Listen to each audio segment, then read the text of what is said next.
ನಾರಾಯಣಪ್ಪ ತಮ್ಮನ ಕರ್ಮಾಂತರಗಳನ್ನೆಲ್ಲ ಮುಗಿಸಿಕೊಂಡು ಅವರ ಒಬ್ಬನೇ ಮಗನನ್ನು ಜೊತೆಯಲ್ಲಿ ಕರ್ಕೊಂಡು ಬಂದರು. ಸರಳ ಒಬ್ಬಳು ಸಿಡುಕಿದಳೇ ವಿನಃ ಬೇರೆ ಯಾರೂ ಭಿನ್ನ ಪ್ರತಿಕ್ರಿಯೆ ತೋರಲಿಲ್ಲ. ಮಾಧು ಪ್ರೀತಿಯಿಂದ ಮಾತನಾಡಿಸಿ ಅವನ ಬಗ್ಗೆ ಅನುಕಂಪ ತೋರಿಸಿದ. ಎಲ್ಲರನ್ನು ಪ್ರೀತಿಸೋದು ಗೊತ್ತೇ ವಿನಃ ಅವನಿಗೆ ದ್ವೇಷಿಸಿ ಗೊತ್ತಿರಲಿಲ್ಲ.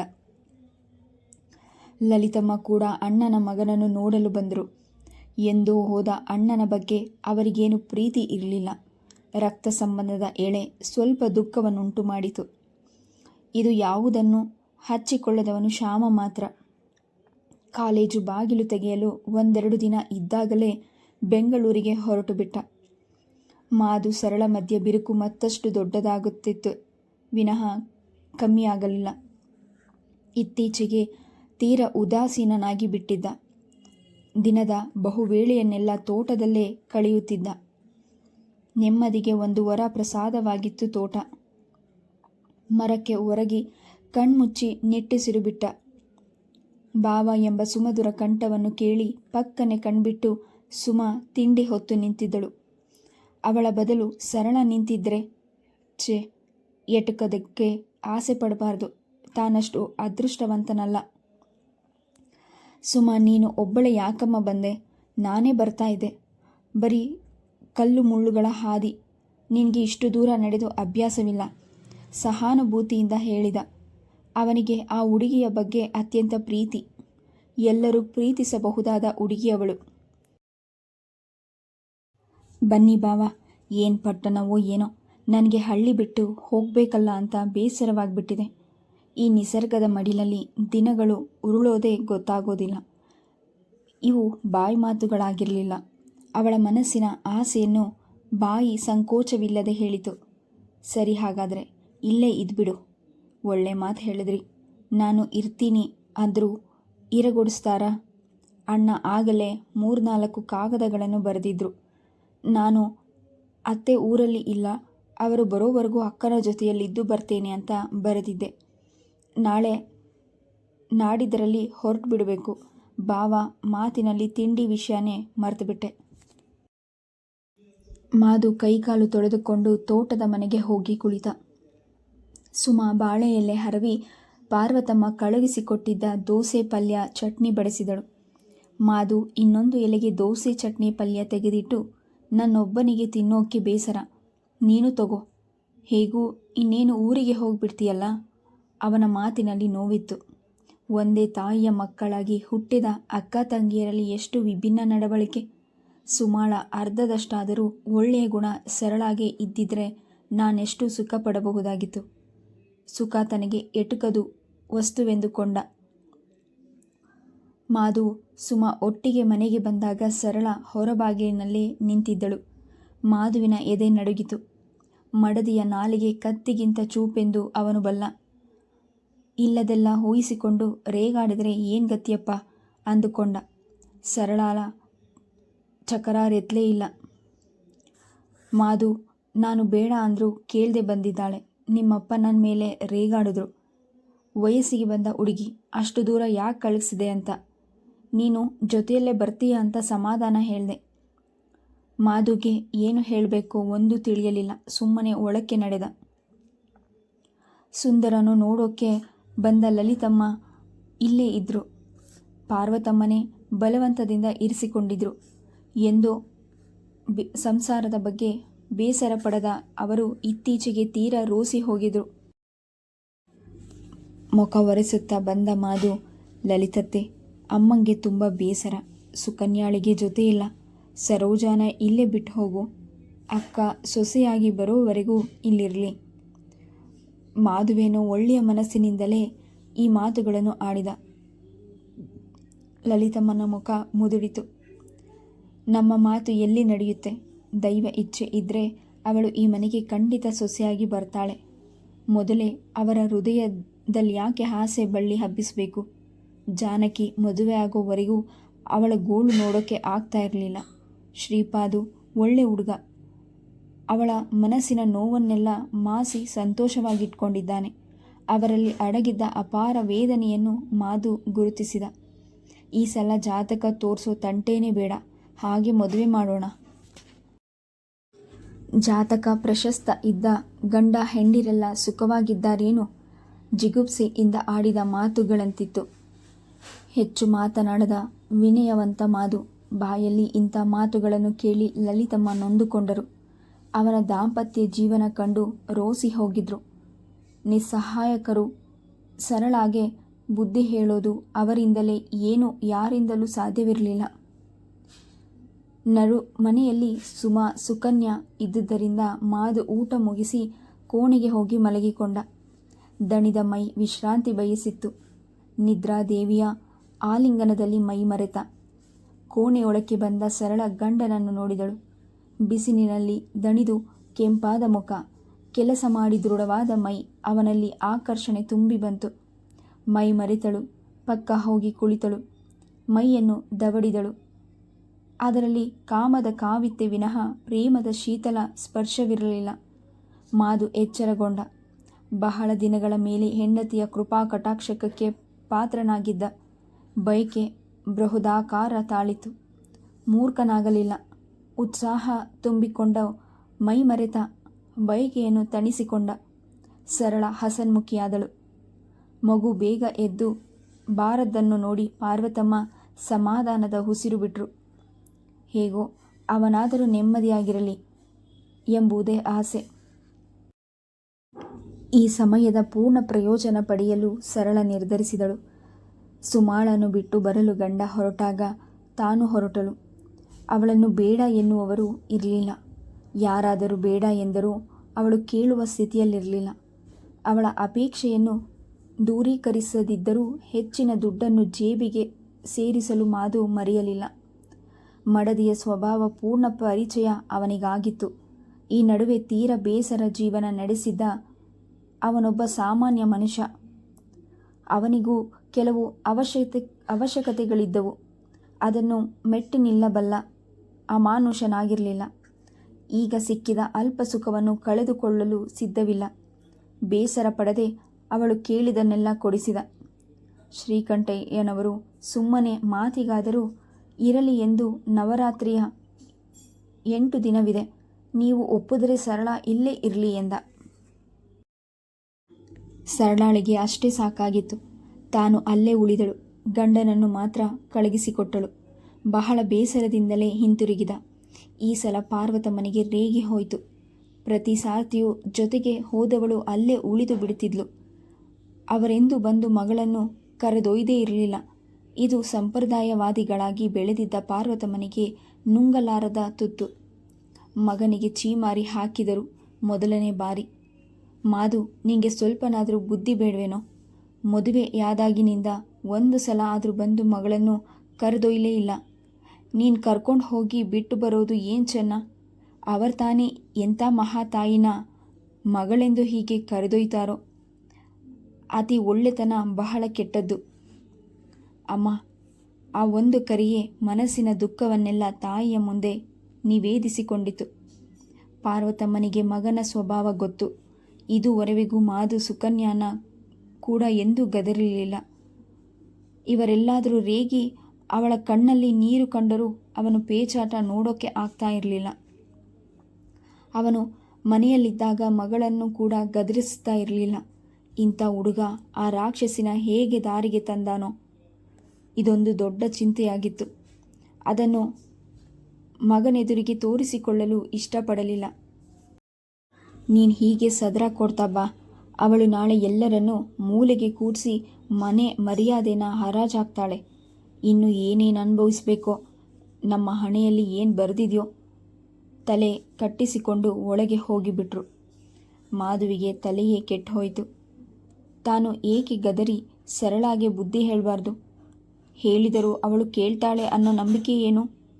ಎಷ್ಟೇ ಪ್ರಯತ್ನ ಪಟ್ಟರೂ ನನ್ನ ಮನಸ್ಸು ಗಡುಸಾಗುವುದಿಲ್ಲವಲ್ಲ. ಈ ತೊಳಲಾಟದಲ್ಲಿ ಮನಸ್ಸಿನ ಶಾಂತಿಯನ್ನೇ ಕಳೆದುಕೊಂಡ. ಇವನು ಕಾಗದ ಬರೆದರೂ ಅವಳ ಉತ್ತರ ಬರೆಯಲಿಲ್ಲ. ಗಂಡನ ದೌರ್ಬಲ್ಯದ ಬಗ್ಗೆ ಅವಳಿಗೆ ಉದಾಸೀನ. ನವರಾತ್ರಿ ಮುಗಿದರೂ ಸೊಸೆ ಬರದಿದ್ದಾಗ ಪಾರ್ವತಮ್ಮನಿಗೆ ರೇಗಿತು. ದಿನದಿನಕ್ಕೂ ಅವಳ ನಡತೆಯಿಂದ ರೋಸಿ ಹೋಗಿದ್ರು. ಮಾದು, ನೀನಾದರೂ ಹೋಗಿ ಸರಳಾನ ಕರ್ಕೊಂಡು ಬಾ. ಖಂಡಿತ ಅವಳನ್ನು ಹೋಗಿ ಕರೆದುಕೊಂಡು ಬರೋಕ್ಕೆ ಅವನಿಗೆ ಇಷ್ಟವಿರಲಿಲ್ಲ. ಕರೆದಾಗ ಬಾರದಿದ್ದರೆ ತಾಯಿಯ ಹತ್ತಿರ ಚೀಮಾರಿ ಹಾಕಿಸ್ಕೊಳ್ಬೇಕಾಗುತ್ತೆ. ಈ ಕೆಲಸವೇ ಬೇಡವೆಂದುಕೊಂಡಿದ್ದ. ಅಮ್ಮ, ನನಗೆ ತೋಟದಲ್ಲಿ ಕೆಲಸ ಬೇಕಾದಷ್ಟಿದೆ. ಹೇಗೂ ಸುಂದ್ರು ಬೆಂಗಳೂರಿಗೆ ಹೋಗ್ತಾನಲ್ಲ, ಅವನನ್ನೇ ಕರ್ಕೊಂಡು ಬಾ ಅಂತ ಹೇಳಿ ಕಳಿಸಿದ್ರೆ ಆಯಿತು. ಒಂದು ಗಳಿಗೆ ಅಲ್ಲಿ ನಿಲ್ಲದೆ ಹೊರಗೆ ಹೋಗ್ಬಿಟ್ಟ. ಸ್ವಲ್ಪ ಹೊತ್ತು ಗೊಣಗುಟ್ಟಿಕೊಂಡ ಪಾರ್ವತಮ್ಮ ಸುಮ್ಮನಾದರು. ಸುಂದ್ರು ಶ್ರೀಕಂಠಯ್ಯನವರ ಮನೆಗೆ ಬಂದಾಗ ಸುಮ ಆತ್ಮೀಯವಾಗಿ ಸ್ವಾಗತಿಸಿದಳು. ನೀವು ಬರೋದು ಗೊತ್ತಿಲ್ಲ. ಅಣ್ಣ ಅಮ್ಮ ಸೋದರ ಮಾವನ ಮನೆಗೆ ಹೋಗಿದ್ದಾರೆ. ಸರಳಕ್ಕ ಯಾರೋ ಫ್ರೆಂಡ್ ಮನೆಗೆ ಹೋಗಿದ್ದಾಳೆ. ಇನ್ನೇನು ಬಂದ್ಬಿಡ್ತಾಳೆ, ಕೂತ್ಕೊಳ್ಳಿ. ಒಂದೆರಡು ಪತ್ರಿಕೆಗಳನ್ನು ಅವನ ಮುಂದೆ ಹಾಕಿ ಕಾಫಿ ಮಾಡಲು ಅಡಿಗೆ ಮನೆಗೆ ಹೋದ್ಲು.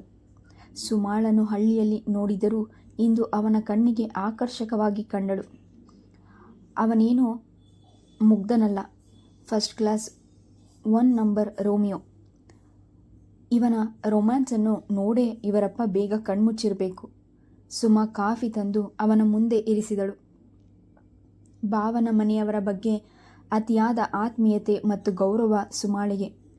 ಅವರು ಸರಳಾಳ ಬಗ್ಗೆ ತೋರಿಸುವ ಸಹನೆ ಅವಳ ಕಲ್ಪನೆಯ ಮಟ್ಟಕ್ಕೂ ಮೀರಿತು. ಅವನ ಹಿರಿಯುವ ನೋಟ ಎದುರಿಸಲಾರದೆ ತಲೆ ತಗ್ಗಿಸಿದಳು. ಅವಳು ಶ್ಯಾಮನ ಜೊತೆ ಗಂಟೆಗಟ್ಟಲೆ ಹರಡುತ್ತಿದ್ದಳು. ಒಂಟಿಯಾಗಿ ಮಾದು ಜೊತೆ ತೋಟದಲ್ಲಿದ್ದು ಬರ್ತಿದ್ಲು. ಎಂದೂ ಇಂಥ ನೋಟವನ್ನು ಎದುರಿಸಿರಲಿಲ್ಲ. ನಾನು ಅಡಿಗೆ ಮುಗಿಸಿ ಬರ್ತೇನೆ ಅಂತ ಹೊರಟೇ ಬಿಟ್ಲು. ಅಷ್ಟರಲ್ಲಿ ಸರಳ ವ್ಯಾನಿಟಿ ಬ್ಯಾಗ್ ತಿರುಗಿಸುತ್ತಾ ಸಣ್ಣಗೆ ಹಿಂದಿ ಹಾಡು ಗುಣಗುತ್ತಾ ಒಳಗೆ ಬಂದ್ಲು. ಅವಳ ದೃಷ್ಟಿ ಸುಂದ್ರುನ ಮೇಲೆ ಹರಿಯಿತು. ಈಗ ತಾನೇ ಚಿತ್ರದಲ್ಲಿ ನೋಡಿ ಬಂದ ಖಳನಾಯಕನಂತೆ ಕಂಡ. ಮುಖ ಅರಳಿತು. ಕಣ್ಣುಗಳು ಅತಿಯಾದ ಮಾದಕತೆಯನ್ನು ತೋರಿಸಿತು. ಯಾವಾಗ ಬಂದೆ ಸುಂದ್ರು? ಕೇಳಿಕೆಯಲ್ಲೂ ವಯ್ಯಾರವಿತ್ತು, ಅಷ್ಟೇ ದರ್ಪವೂ ಇತ್ತು. ಅನ್ನಕ್ಕೆ ದಂಡವಾಗಿ ಬಂದಿದ್ದಾನೆ ಎಂದು ಎದುರಿನಲ್ಲೇ ಗುಣುಗುತ್ತಿದ್ದ ಹೆಣ್ಣು ಇವಳು. ಇಷ್ಟೊಂದು ಆತ್ಮೀಯತೆಯನ್ನು ತುಳುಕಿಸ್ತಾ ಇದ್ದಾಳೆ. ಪ್ರಯತ್ನ ಪಟ್ಟರೆ ಒಂದು ಚಾನ್ಸ್ ನೋಡಬಹುದು. ತುಟಿಗಳನ್ನು ಸವರಿಕೊಂಡು, ಈಗ ಬಂದೆ, ಮಾದುಗೆ ಬರೋಕ್ಕೆ ಸಾಧ್ಯವಿಲ್ವಂತೆ, ನಿಮ್ಮನ್ನು ಕರ್ಕೊಂಡು ಬರೋಕ್ಕೆ ಹೇಳಿದ್ದಾನೆ. ನಾಳೆ ರೆಡಿಯಾಗಿದ್ದರೆ ಕರ್ಕೊಂಡು ಹೋಗ್ತೀನಿ, ನಾನೇನು ಬರ್ತೇನೆ ಎಂದು ಕಣ್ಣುಗಳಲ್ಲೇ ಹೇಳಿದ. ಇಲ್ಲೇ ಇರಿ, ಅಣ್ಣ ಚಿಕ್ಕಮ್ಮ ನಾಳೆ ಬರಬಹುದು, ನಾಳಿದ್ದು ಜೊತೆಯಾಗಿ ಹೋಗೋಣ ನುಂಗುವಂತೆ ಅವನನ್ನು ನೋಡಿದಳು. ಅವಳ ಕಣ್ಣನ್ನು ಆಹ್ವಾನದ ಮುಂದೆ ಪ್ರತಿ ಹೇಳಲು ಇಷ್ಟಪಡಲಿಲ್ಲ. ಅನಾಯಾಸವಾಗಿ ಹಕ್ಕಿ ಸಿಕ್ಕಿತು. ಹೊಸ ಹಳೆಯ ಯುವಕನೆಂಬ ಹಿಪ್ಪೆ ಕೂದಲು, ದಪ್ಪ ಮೀಸೆಗಳು, ಕಣ್ಣುಗಳಲ್ಲಿ ಮಾದಕತೆ, ಮುಖದಲ್ಲಿ ಖಳನಾಯಕನ ಕಠೋರತೆ ತುಂಬಿಕೊಂಡ ಸುಂದ್ರು ಸಂಪ್ರದಾಯವನ್ನೆಲ್ಲ ಮೂಢನಂಬಿಕೆಗಳೆಂದು ಜರಿದು ಸಿಗರೇಟನ್ನು ಬಾಯಲ್ಲಿಟ್ಟು ತಂದೆಯ ಮುಂದೆ ಹೊಗೆಯನ್ನು ಬಿಡುವಷ್ಟು ಮುಂದುವರೆದಿದ್ದ. ಬನ್ನಿ ಎನ್ನುತ್ತಾ ತನ್ನ ಕೋಣೆಗೆ ಕರೆದೊಯ್ದಳು. ಈಗ ಸುಂದ್ರನಿಗೆ ಧೈರ್ಯ ಬಂತು. ಜೋರಾದ ಮಾತು, ನಗು ಅಡಿಗೆಯ ಮನೆಯವರೆಗೂ ಕೇಳಿಸಿತು. ಸುಮಾಳಿಗೆ ಕತ್ತು ಹಿಸುಕಿದಂತಾಯಿತು. ಆ ಮನೆಯವರಿಗೆಲ್ಲ ಸರಳ ಒಂದು ಸಮಸ್ಯೆಯೇ ಆಗಿದ್ದಳು. ಕಾಫಿ ಮಾಡ್ಕೊಂಡು ಬಂದು ಕೋಣೆಯ ಹೊರಗೆ ನಿಂತು ಅಕ್ಕ ಅಕ್ಕ ಎಂದು ಕೂಗಿದಳು. ತಗೊಂಡ್ಬಾ, ಒಳಗಿನಿಂದಲೇ ಹೇಳಿದಳು. ಕಾಫಿ ಲೋಟಗಳನ್ನು ಅವಳ ತಲೆಯ ಮೇಲೆ ಕುಕ್ಕುವ ಮನಸ್ಸಾಯಿತು. ಬಹಳ ಸಮಾಧಾನದಿಂದ ಕೊಂಡೊಯ್ದು ಸ್ಟೂಲಿನ ಮೇಲಿಟ್ಟಳು. ನಾಚಿಕೆಯಿಂದ ಅವಳಿಗೆ ಮುದುರುವಂತಾಯಿತು. ಕೋಣೆಯಿಂದ ಹೊರಗೆ ದಬ್ಬಿದಂತಾಯಿತು. ನಿಮ್ಮಕ್ಕ ಪಿಕ್ಚರ್ಗೆ ಹೋಗಬೇಕು ಅಂತಾರೆ, ನೀವು ಬನ್ನಿ. ಸುಂದ್ರುನ ಆಹ್ವಾನ ಸುಮಾಳಿಗೆ ಬೇಕಾಗಿಲ್ಲ. ಅವಳು ನಿರಾಕರಿಸುವ ಮುನ್ನವೇ ಸರಳ ಬಾಯ್ಬಿಟ್ಲು. ಅವಳು ಪಿಕ್ಚರ್ ಅಷ್ಟಾಗಿ ನೋಡೋದಿಲ್ಲ. ಸುಮ ಅಲ್ಲಿ ನಿಲ್ಲಲಾರದೆ ಹೊರಕ್ಕೆ ಬಂದಳು. ಮೂಲೆಯಲ್ಲಿರುವ ಮಡಿಕೋಲನ್ನು ತಗೊಂಡು ಸೊಂಟ ಮುರಿಯೋ ಅಷ್ಟು ಕೋಪ ಬಂತು. ಇದುವರೆವಿಗೆಂದೋ ಈ ಕೆಲಸ ಮಾಡಿ ಮುಗಿಸುತ್ತಿದ್ಲು. ತಾಯಿ ಎಲ್ಲಕ್ಕೂ ಅಡ್ಡ. ಅವರ ಕಣ್ಣೀರಿಗೆ ಕರಗಿ ಮೂಲೆ ಸೇರ್ತಾ ಇದ್ಲು. ಸರಳ ಡ್ರೆಸ್ ಮಾಡಿಕೊಂಡು ಸುಂದರನೊಡನೆ ಹೊರಟೇ ಬಿಟ್ಲು. ಅವಳು ಯಾರಿಗೂ ಹೆದರ್ತಿರ್ಲಿಲ್ಲ. ಸಮಾಜಕ್ಕೆ ಮೊದಲೇ ಸೊಪ್ಪು ಹಾಕ್ತಿರ್ಲಿಲ್ಲ. ಅವಳಿಗೆ ಇಂಥ ಗಂಡೆದೆ ಎಲ್ಲಿಂದ ಬಂತೋ? ಕೂತು ಸುಮ ಯೋಚಿಸುತ್ತಿದ್ದಳು. ಹೇಗೆ ಭಾವ ಇವಳೊಡನೆ ಸಂಸಾರ ಮಾಡಬಹುದು? ಅವರನ್ನು ಇವಳು ತನ್ನ ಬೇಕು ಬೇಡವನ್ನು ಪೂರೈಸೋದಕ್ಕೆ ಮಾತ್ರ ಇಟ್ಕೊಂಡಿದ್ದಾಳೆ. ಇವಳು ಹೆಣ್ಣಲ್ಲ. ಈಗ ಯಾರು ನಿಜವಾದ ಶೋಷಣೆಗೆ ಸಿಕ್ಕಿ ನರಳ್ತಾ ಇರೋದು? ಗಂಡ ಹೆಣ್ಣ? ಇದು ವ್ಯಕ್ತಿಗತವಾಗಿ ಯೋಚಿಸುವ ವಲ್ಲವೆನಿಸಿತು. ಪಕ್ಕದ ಮನೆಯಲ್ಲಿದ್ದ ಶಾಂತಮ್ಮ ಮೆಲ್ಲನೆ ತಲೆ ಹಾಕಿದಳು. ಆಕೆಗೆ ವಿಷಯ ಸಂಗ್ರಹಿಸೋದೇ ದೊಡ್ಡ ಕೆಲಸ. ಸುಮ್ಮನೆ ಕೂಡುವ ಮಹಿಳೆಯರ ವೃಂದಕ್ಕೆ ಆಕೆಯೇ ಅಧ್ಯಕ್ಷೆ. ಸುಮಾ, ಯಾರು ಬಂದಿದ್ದು? ಹಿಂದೆ ಯಾವಾಗೋ ಬಂದ ಹಾಗೆ ಕಾಣೆ. ಸುಮಾ ನಿಟ್ಟುಸಿರು ಚೆಲ್ಲಿದಳು. ಈ ಪುಣ್ಯಾತ್ಗೀತೆಗೆ ಹೇಗಪ್ಪ ಉತ್ತರ ಹೇಳಿ ಬಚಾವಾಗೋದು? ನಮ್ಮ ಸರಳಕ್ಕನ ಮೈದುನ. ಮದುವೆಗೆ ಬಂದಿದ್ದ. ನಿಮ್ಮ ಭಾವನ ತಮ್ಮ. ಅಣ್ಣನಷ್ಟೇ ಬೆಳ್ಳಗಿದ್ದ. ಇವರು ನಮ್ಮ ಭಾವನ ಚಿಕ್ಕಪ್ಪನ ಮಗ. ಸರಿ ಸರಿ, ಅರ್ಥ ಆಯಿತು. ಒಟ್ನಲ್ಲಿ ಸ್ವಂತ ಅಲ್ಲ. ಅವಳಿಗೆ ಸ್ವಂತ ಯಾರೋ ಬಾಡಿಗೆ ಯಾರೋ ಎಂದುಕೊಂಡು ನಡೆದು ಬಿಟ್ರು. ಸುಮಾಳ ಸ್ವಭಾವ ಅವರಿಗೆ ಗೊತ್ತಿದ್ದಿದ್ದೆ. ಇವಳಿಂದ ಇನ್ನೂ ಹೆಚ್ಚು ತಿಳಿಯೋಕೆ ಆಗಲ್ಲ ಅಂತ ಅವರ ಅನಿಸಿಕೆ. ರಾತ್ರಿ ಅನ್ನ ಮಾಡಿ ಒಂದು ಕಡೆ ಇಟ್ಟು ಗಡ್ಡಕ್ಕೆ ಕೈ ಹಾಕಿ ಕೂತಳು. ಅವರು ಸಿನಿಮಾದಿಂದ ಬರೋವರೆಗೂ ಕೂತೇ ಇದ್ಲು. ಭಯದಿಂದ ಅವಳೆದೆ ಏರಿ ಇಳಿಯುತ್ತಿತ್ತು. ಬಂದರು. ನಗುತ್ತಾ ಹರಡುತ್ತಾ 1-2 ಗಂಟೆಗಳಲ್ಲೇ ಬೇಕಾದಷ್ಟು ಸಲಿಗೆ ಬೆಳೆದು ಹೋದಂತಿತ್ತು ಅವರಿಬ್ಬರಲ್ಲಿ. ಗಂಟು ಮುಖ ಹಾಕಿಕೊಂಡೇ ಬಡಿಸಿದಳು. ಅವರಿಬ್ಬರಿಗೂ ಇವಳ ಪರಿವೇ ಇದ್ದಂತಿರಲಿಲ್ಲ. ಯಾವುದೋ ಅಮಲಿನಲ್ಲಿ ಇದ್ದಂತಿದ್ದರು. ಇದು ಪತನಕ್ಕೆ ಮುನ್ನಿನ ಸ್ಥಿತಿಯೇನೋ. ಅಡಿಗೆ ಮುಚ್ಚಿಟ್ಟ ಸುಮಾ ಸುಂದ್ರುಗೆ ವರಾಂಡದಲ್ಲಿ ಹಾಸಿಗೆ ಹಾಸಿಕೊಟ್ಟು ಹೋಗಿ ಮಲಗಿದಳು. ಮೈ ಸಣ್ಣಗೆ ನಡುಗುತ್ತಿತ್ತು. ಚಳಿಯೋ ಬೆವರಿನ ಹನಿಗಳು ಹಣೆಯ ಮೇಲೆ ಮೂಡಿದವು. ಬಹಳ ಹೊತ್ತಾದರೂ ನಿದ್ದೆ ಬರಲಿಲ್ಲ. ಪಿಸುಬಿಸು ಗುಸುಗುಸು ನಗು ಪೂರ್ತಿ ನಡುಗಿಬಿಟ್ಟಳು. ಚೇತರಿಸಿಕೊಳ್ಳಲು ಬಹಳ ಹೊತ್ತು ಹಿಡಿಯಿತು. ಚೇತರಿಸಿಕೊಂಡು ಬಂದು ಸುಂದ್ರು ಹಾಸಿಗೆಯ ಕಡೆ ನೋಡಿದಾಗ ಅದು ಖಾಲಿಯಾಗಿತ್ತು. ತಲೆ ಸುತ್ತಿದಂತಾಯಿತು. ಹಾಸಿಗೆಯ ಮೇಲೆ ಕುಸಿದು ರಾತ್ರಿಯೆಲ್ಲ ಅಳುತ್ತಾ ತೀರಾ ಅಪರಾಧಿನಿಯಾಗಿದ್ದಳು. ಸರಳ ಕ್ಷಮೆಗೆ ನಿಲುಕದ ಅಪರಾಧ ಮಾಡಿದಳು. ನಿದ್ದೆ ಮಾಡದೆಯೇ ರಾತ್ರಿಯೆಲ್ಲ ಕಳೆದಿದ್ದ ಸುಮಾ ನೀರೊಲೆಗೆ ಹುರಿ ಹಾಕಿ ಕಾಫಿ ಮಾಡಿದಳು.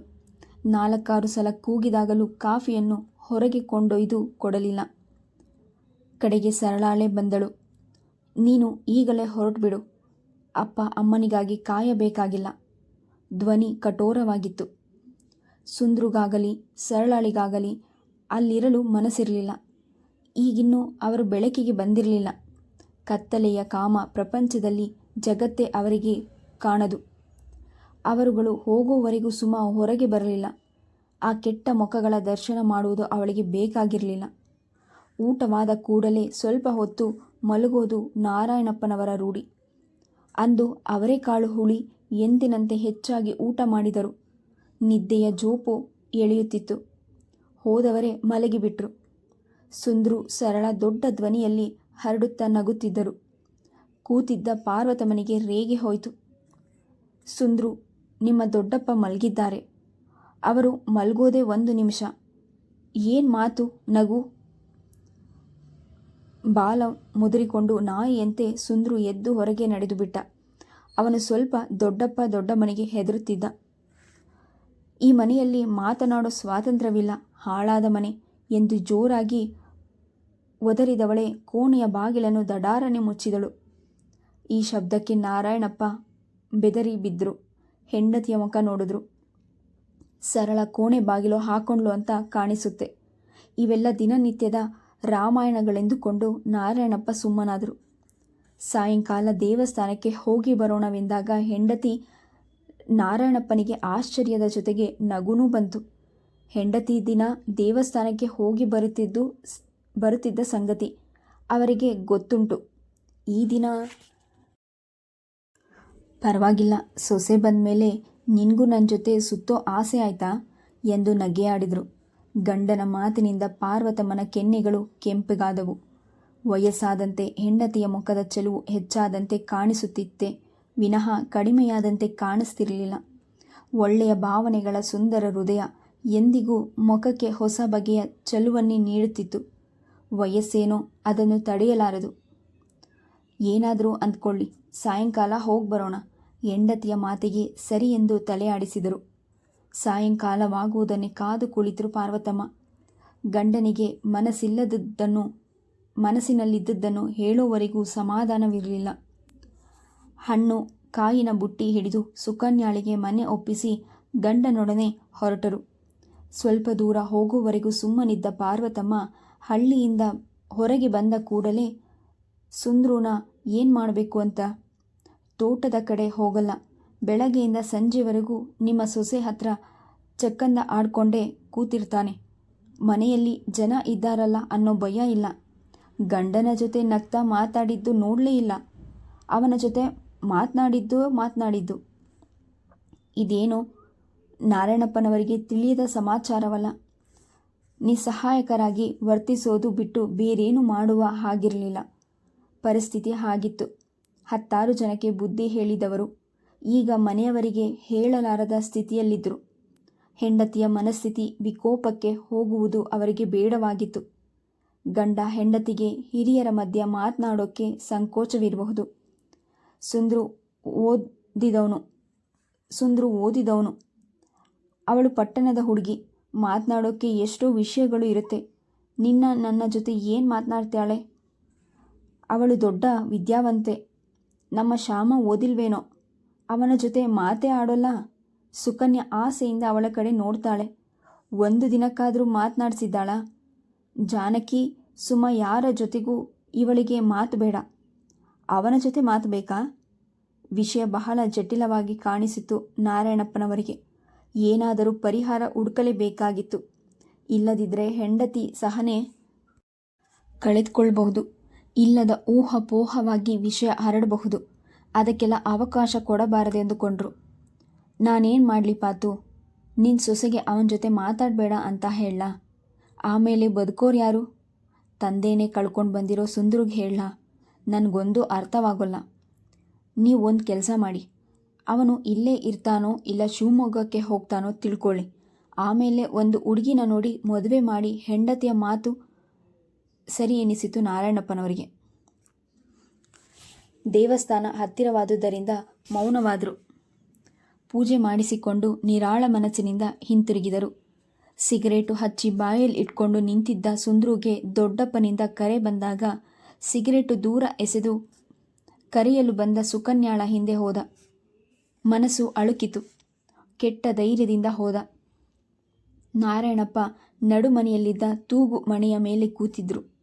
ಆ ಹಿರಿಯ ಮುಖದಲ್ಲಿ ಯಾವ ಭಾವನೆಗಳನ್ನು ಅರಿಯಲು ಸಾಧ್ಯವಿಲ್ಲ. ಏನು ದೊಡ್ಡಪ್ಪ ಕರೆದ್ರಂತೆ? ತಲೆ ಕೆದರಿಕೊಂಡು, ಈಗ ಅವನಿಗಿದ್ದ ಏಕೈಕ ಆಸರೆ ಅವರಿಬ್ಬರೇ. ಜೀವನದಲ್ಲಿ ಬಹಳಷ್ಟು ಕಳೆದುಕೊಂಡಿದ್ದ. ಈಗ ಅವರನ್ನು ಕಳೆದುಕೊಳ್ಳಲು ಅವನಿಗಿಷ್ಟವಿಲ್ಲ. ಹಳ್ಳಿಯಲ್ಲಿ ಇರಬೇಕಾದ್ರೆ ನಿನಗೆ ಬೇಸರವಿರಬೇಕು.